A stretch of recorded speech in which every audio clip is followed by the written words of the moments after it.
ये खेल श्री जी का होता है।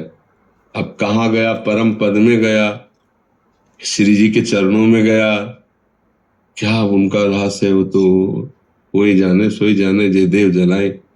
निमित्त तो वो बनाते, खेल उनका है आकर्षण करना। ये ढांचे को निमित्त बना करके सारा खेल प्रभु कर रहे हैं, श्री जी कर रहे हैं। तो जब कोई संतों को आत्मसमर्पण करता है, विनोद की भाषा में वो स्वामी तुलसीदास जी कह रहे हैं, नारद सिख जे सुने नर नारी, अवसी भवन तजी होई भिखारी। तू तो गया, समझ रहे माया में फंसा या भगवान की कृपा के फांस में फंसा। स्वप्न में संतों का आना, भगवान की छवि आना, भगवत धामों का एक कृपा का लक्षण है। हाँ, ऐसे है, भगवान की कृपा संतों के रूप में आकर के करती, उसे कृपा मानिए। कोई ऐसा नहीं, संत से कभी साधते होए न कारज हानि, कभी अमंगल थोड़ी। संतों का दर्शन मंगल की सूचना होती है। गया कहाँ गया, जहां परम पद में जाना दुर्लभ वहां गया। अब तो गया संसार के मार्ग से हटकर भगवान के चिंतन में अगर चित्त जुड़ जाए तो गृहस्थी में होता हुआ भी वो महात्मा ही है, और महात्मा वेश में रह करके भी अगर संसार में चिंतन में रहा तो उसका मतलब नहीं रहा। तो ऐसा नहीं बच्चा, गए का मतलब होता है आंतरिक वृत्ति प्रभु में लगना।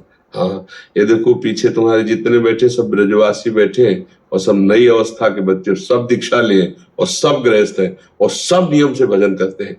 घर में पूरा जैसे रस रीति से हम लोग भजन करते हैं, ऐसे पूरा ये सब भजन करते हैं, और बिल्कुल गृहस्थ है, पत्नी है, पुत्र है, परिवार सब, माता पिता सब।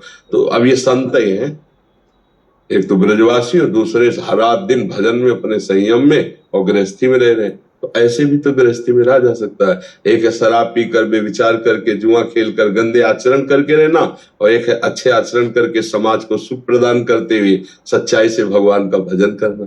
नहीं तो संतों का जो वचन है वो गूढ़ होता है। तो अगर भगवान इस रूप में जाके बोले तू तो गया, तो कहाँ गया, परम पद गया, मंगल भवन, भगवान के समीप तुम्हारी वृत्ति जाएगी। अमंगल साधुते हुए न काल जानी। नहीं, भक्ति भक्त भगवंत गुरु चतुर नाम बपु एक, इनके पद बंधन किए नासत विघ्न अनेक। आपने कहा ना, हमने प्रणाम किया तो पद बंधन किए नासत विघ्न अनेक, सारे पाप नष्ट हो जाते हैं। भगवान की कृपा की तरफ हमारी वृत्ति बढ़ने लगती, भजन में हमारा अनुराग होने लगता है। ये संत कृपा का स्वरूप होता है। बल्कि हम कहीं नहीं जाते हैं, निमित्त बनाकर प्रभु कार्य करते रहते हैं। हजारों को जो आकर्षण करते हैं वो प्रभु ही तो करते हैं। नहीं, भगवान ही सब जीवों का मंगल, वही जगत गुरु है, वही सबके हृदय में बैठे हैं, वही सबका मंगल करते हैं, वही सबको ज्ञान देते हैं, वही ज्ञानदाता है। ये तो एक निमित्त मात्र ढांचा आप देख रहे हो, पांच भौतिक ढांचा को संबोधन करके कहा जाता है संत गुरुदेव बाबा जो भी कहे, लेकिन ये सब कुछ नहीं। ये 4 दिन की है चांदनी, इसके बाद ये नष्ट हो जाएगा। लेकिन जो अंदर तत्व है वो पहले भी था, अब भी है और आगे भी रहेगा। वही सबका मंगल करता है, ढांचा थोड़ी। ये ढांचा तो साउंड है, साउंड बोल रहा है, तो हमारी दृष्टि केवल ढांचे तक है। इसके अंदर जो बैठा है वो था, वो है, वो रहेगा, उसके सिवा और कोई है नहीं। वही कृपालु विविध रूपों में कृपा करता रहता है। जी सर, आपके उपदेश से मैंने सब परिवर्तन कर दिया। अब उस रसोई को कैसे शुद्ध करूं? नहीं तो हमने कहा वो पात्र पहले बिल्कुल हटा दो, वो जिनमें रसोई में मांस रांधा गया उन पात्रों को हटा दो। रसोई को गंगा जल यमुना जल से पवित्र कर लो और नवीन पात्र रख लो, हो गया। समझ रहे? वो पात्र तो नहीं होंगे ना, कि वही पात्र तो फिर फायदा क्या हुआ? जिस बोतल में शराब भरी गई उसमें गंगा जल भर के रखने से पवित्रता नहीं होती।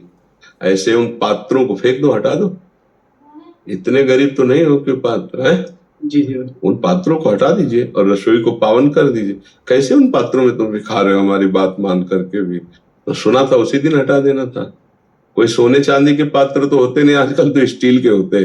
पहले पुराने समय में कांसे के होते थे घरों में, स्टील का प्रवेश ही नहीं था। स्टील के पात्रों को बड़ा निंदनीय माना जाता था। अल्मोनियम, स्टील आदि इनका प्रवेश ही नहीं था पहले घरों में। वो कांसे के कलसा और कांसे के कटोरा और कांसे की थालियां वो थोड़ा महंगी होती है, अब तो स्टील की रहती हैं। 1000 2000 में ढेर सारे बर्तन आ जाते हैं, हटा के फेंक दो, नए बर्तन ले आओ उनको। भाई जिन पात्रों को आप जाते ही कर लेना, नए पात्र खरीद लो, उन पात्रों को हटा के हटा दो उनको, तो वो रसोई में गंगा जल यमुना जल द्वारा पवित्र कर लो कैसे। अब पात्र वही रखे हैं तो फिर अपवित्र हो जाएगा, फिर नहीं माना जाएगा। मतलब अभी आपने छोड़ दिया लेकिन 1 वर्ष तक अभी उन पात्रों में खा रहे तो कैसे बात बने। पात्र तो वही है, उसको बदल दो, पात्र बदलो, तब हृदय का परिवर्तन होगा। हृदय का मार्जन हो रहा है नाम से, बाहर से पवित्र भोजन जा रहा है तो नाम प्रकाशित होने लगेगा। अभी उसको पहले गंदी जो पात्र है, गंदी वृत्ति, उनको छोड़ दो। अंदर से गंदी वृत्ति छोड़े, बाहर से गंदा आहार संग छोड़ दे, अभी सब सही होने लगेगा। तो धन्यवाद है कि आप अच्छा सुधार कर रहे हैं, अब उसको सुधार कर लो। कितने पात्र होंगे? 1000 2000 के होंगे नहीं, तो भी हैं। है। ये बात जानते हुए भी मैं हमेशा सोचता रहता हूँ कि जब आपका अनंत महिमाशाली शरीर नहीं रहेगा तब मुझ अदम जीव का क्या होगा। ये बात सोचकर ही हर पल मुझे चिंता बनी रहती है, मुझे अंदर से भय। ऐसी अधिक प्रीति मन भा संदेह, ऐसा होता है। ऐसा आपको ही नहीं होता, सबको होता है। जिसको जिससे अधिक प्रियता होती है उसके वियोग को ना सहने की मतलब हृदय में सामर्थ्य ऐसे नहीं होती, वो नहीं सह सकता। और चाहे जितना ज्ञान की बातें की जाए, जैसे गुरु से प्रेम है, गुरुदेव भगवान सामने जो बैठ करके हमें सुख मिल रहा है, वो तत्व रूप से थोड़ी हमको उपदेश देंगे, हमें डांटेंगे आके, तत्व रूप से थोड़ी डांटेंगे। तो सामने बैठकर भाई तत्व तो अब भी है और तत्व पहले भी था और तत्व बाद में भी रहेगा, लेकिन अगर शरीर है तभी तो आप हमें देख पा रहे हो, तभी तो संभाषण हो रहा है, तभी आज के बाद ऐसा नहीं, तत्व थोड़ी बोलेगा, ये तो शरीर से बोलेगा, तभी तो शरीर का आश्रय लेकर ही बोलेगा।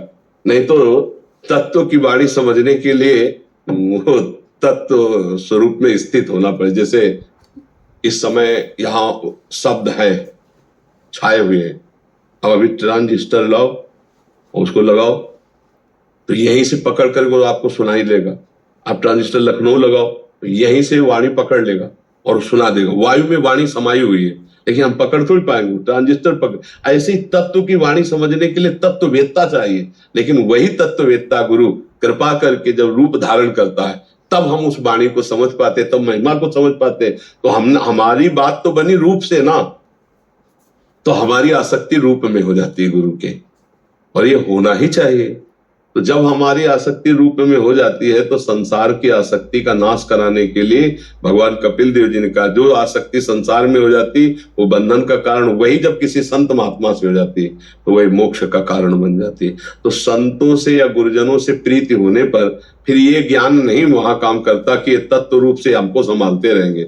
यही प्रार्थना होती है कि भगवान कृपा करके गुरु रूप से आप मिले हो, तो जब तक हमारा जीवन है तब तक मैं आपको ऐसे ही देखता रहूं और आपके ऐसे शासन में रहूं और आपके दुलार से ही भगवान के भजन में लगा रहूं। आप है तो भजन है और आप गए तो पता नहीं मन कहाँ ले जाएगा। ऐसा हम सबको भी होता है ना, अपने गुरुजनों के प्रति रहता है कि ये चिरजीवी रहे, जब तक ये अधम इनके अनुशासन में तभी तक मंगल है, और जब कोई शासन करने वाला नहीं हुए तो पता नहीं मन कहाँ में रौंद दे। तो ये तो आकांक्षा रहती ही है, ये कोई निंदनीय या निषेध नहीं, ये तो बहुत अच्छी बात है, पर समझना होगा कि रहना नहीं देश बिराना है, यहाँ से जाला है आज नहीं तो कल, जो पहले से तैयार न थे पछता पछता कर चले गए, हम तुम सबको जाना है जाने की तैयारी कर लो।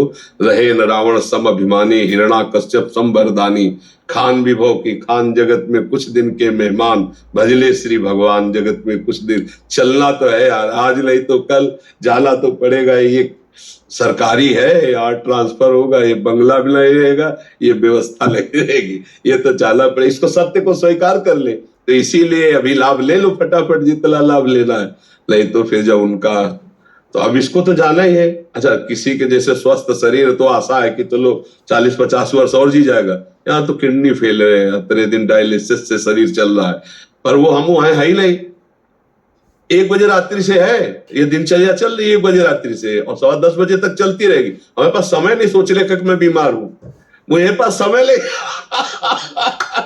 नहीं, हमारे पास समय नहीं सोचने का कि मैं बीमार हूं, बड़ी वो समय ले। हाँ, ये बड़ी कृपा ठाकुर जी की। आप जैसे 1 सप्ताह से बोल रहे हैं तो हम इतना घबरा रहे थे कि आप बोल रहे हैं कि छोड़ देंगे शरीर, जैसे बोलने से लगता है कि आप बोल रहे हैं क्या इस शरीर से आप मोह मत कीजिए। नहीं, हाँ नहीं बच्चा, इसका क्या, अच्छा देखो, जैसे मकान की नींव हिल गई हो तो वो कभी भी गिर सकता है ना।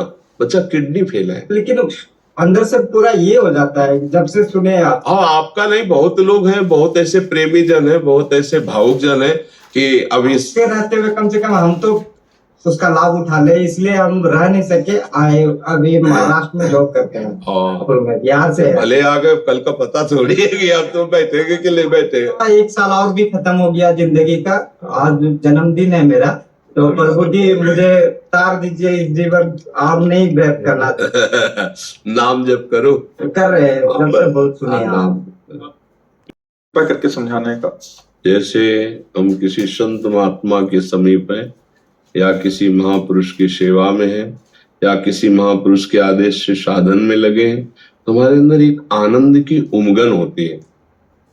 उस आनंद की उमगन को यदि उदासीनता और जितेंद्रियता के द्वारा न रोका जाए तो वही उमगन उसे भ्रष्ट कर देगी, उसे कहीं न कहीं फंसा देगी। इसीलिए जैसे जैसे आनंद और महापुरुषों की कृपा बढ़े, वैसे वैसे इंद्रियों का संयम, अंतर्मुख होना और उदासीन रहना। परम प्रिय खिन गिरा अर्थ